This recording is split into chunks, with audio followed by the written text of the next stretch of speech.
വൈകിട്ടത്തെ ചായയോടൊപ്പം 3 പേർക്ക് കഴിക്കത്തക്ക സ്വീറ്റ് വിഭവമായിട്ടാണ് ഒരു സ്വീറ്റ് കൊഴുക്കട്ടയായിട്ടാണ് ഞാൻ വന്നിരിക്കുന്നത്. ഇനി ഇത് ഉണ്ടാക്കുന്നതിലേക്ക് പോവാം. ഞാനൊരു സ്വീറ്റ് കൊഴുക്കട്ട ഉണ്ടാക്കാനായിട്ട് 2 കപ്പ് വറുത്ത അരിപ്പൊടിയാണ് ഇവിടെ എടുക്കുന്നത്.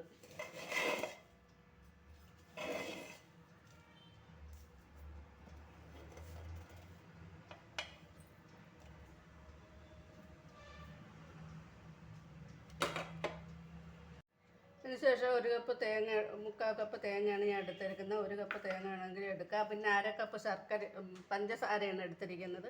അത് 1 കപ്പ് പഞ്ചസാര വേണമെങ്കിൽ മധുരം കൂടുതൽ വേണമെന്നവർക്ക് എടുക്കാം. പിന്നെ 1 ഗ്ലാസ് വെള്ളം എടുത്തിട്ടുണ്ട്. അതിൽ വെള്ളം ഒഴിച്ച ശേഷം ആവശ്യമെങ്കിൽ കൂടുതൽ ചേർക്കാം. കൂടാതെ ഞാൻ ഇവിടെ 2 ഈന്തപ്പഴം നുറുക്കിയെടുത്തിട്ടുണ്ട്. പിന്നെ മുന്തിരിങ്ങ അരിഞ്ഞെടുത്തിട്ടുണ്ട്. അണ്ടിപ്പരിപ്പും അതുപോലെ നുറുക്കിയെടുത്തിട്ടുണ്ട്. ഇനി 1/2 കപ്പ് വെള്ളം ഒഴിച്ച് ഈ പഞ്ചസാരയും ഇട്ട് തേങ്ങയും ഇട്ട്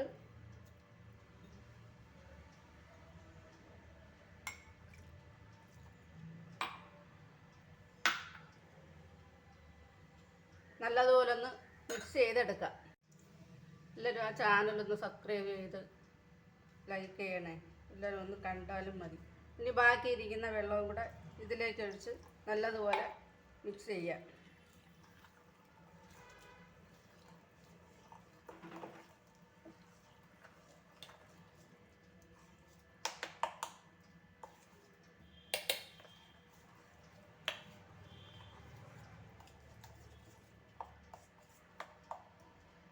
ഇനി ഇതിലേക്ക് അണ്ടിപ്പരിപ്പ്, മുന്തിരിങ്ങയും ഈ ഈന്തപ്പഴവും കൂടെ ഇട്ട് വീണ്ടും നല്ലതുപോലെ മിക്സ് ചെയ്യാം.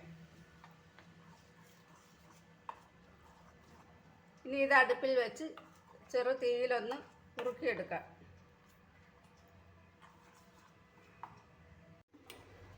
ഇത് അടുപ്പിൽ വെക്കുന്ന പാത്രം തന്നെ ആയതുകൊണ്ടാണ് ആ പാത്രത്തിൽ തന്നെ ഞാനങ്ങ് വെച്ചത്. കൈയെടുക്കാതെ നല്ലതുപോലെ ഇളക്കി കൊടുക്കാം.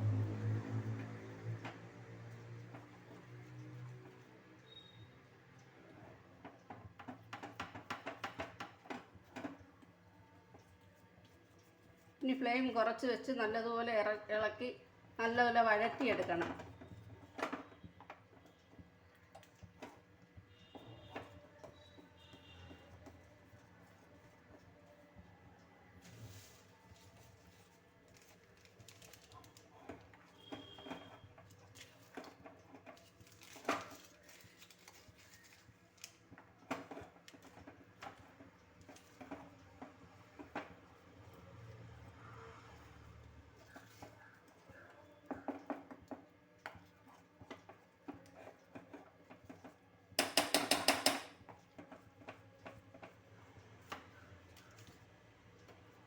ഫ്ലെയിം നല്ല ലോ ഫ്ലെയിമിലാണ് വെച്ചിരിക്കുന്നത്. ഇപ്പോൾ നമ്മൾ മാവ് ഇവിടെ നല്ലതുപോലെ വഴറ്റിയെടുത്തിട്ടുണ്ട്. ഇതിനി തണുക്കാനായിട്ട് മാറ്റി വയ്ക്കാം.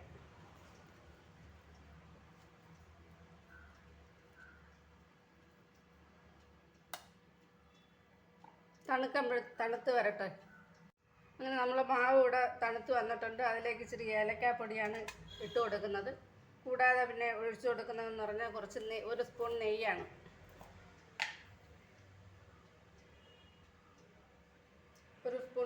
ഒഴിച്ചു കൊടുക്കുന്നത്. ഇനി നമ്മളിത് കൈ കൊണ്ട് നല്ലതുപോലെ ഇളക്കണം.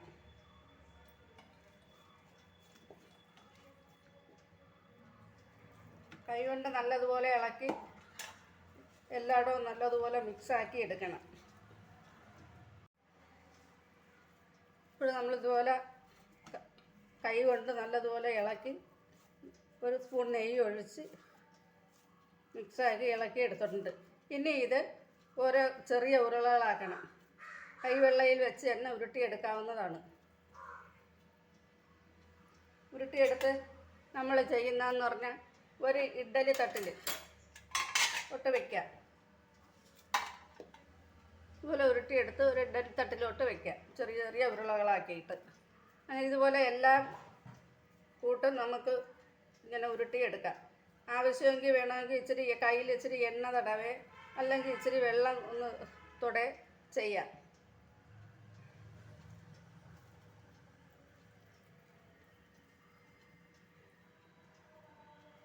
ഇതുപോലെ എല്ലാം ഉരുട്ടിയെടുക്കാം. ഇങ്ങനെയെല്ലാം ഞാൻ ഇവിടെ ഉരുട്ടിയെടുത്തിട്ടുണ്ട്. ഇതിനി ഒരു ഇഡ്ഡലി തട്ടിൽ വെച്ച് ചെമ്പിൽ വെച്ച് നമുക്ക് ആവി കയറ്റി വേവിച്ചെടുക്കാം. അങ്ങനെ നമ്മൾ സ്വീറ്റ് കൊഴുക്കട്ട ഇവിടെ റെഡി ആയിരിക്കുകയാണ്. ഇനി ഇത് നമുക്കൊരു പാത്രത്തിലേക്ക് മാറ്റാം. നമ്മൾ സ്വീറ്റ് കൊഴുക്കട്ട ഇവിടെ റെഡി ആയിരിക്കുകയാണ്. കാണുമ്പോൾ തന്നെ അറിയാൻ നല്ല റബ്ബർ പോലെ ഇരിക്കും, നല്ല സോഫ്റ്റാണ്, കഴിക്കാൻ ഭയങ്കര ടേസ്റ്റാണ്. എല്ലാവരും ആ ചാനലൊന്ന് സബ്സ്ക്രൈബ് ചെയ്യണം, ലൈക്ക് ചെയ്യണം, കമൻറ്റ് ചെയ്യണം. അടുത്ത റെസിപ്പിയായിട്ട് ഉടനെ വരുന്നതായിരിക്കും.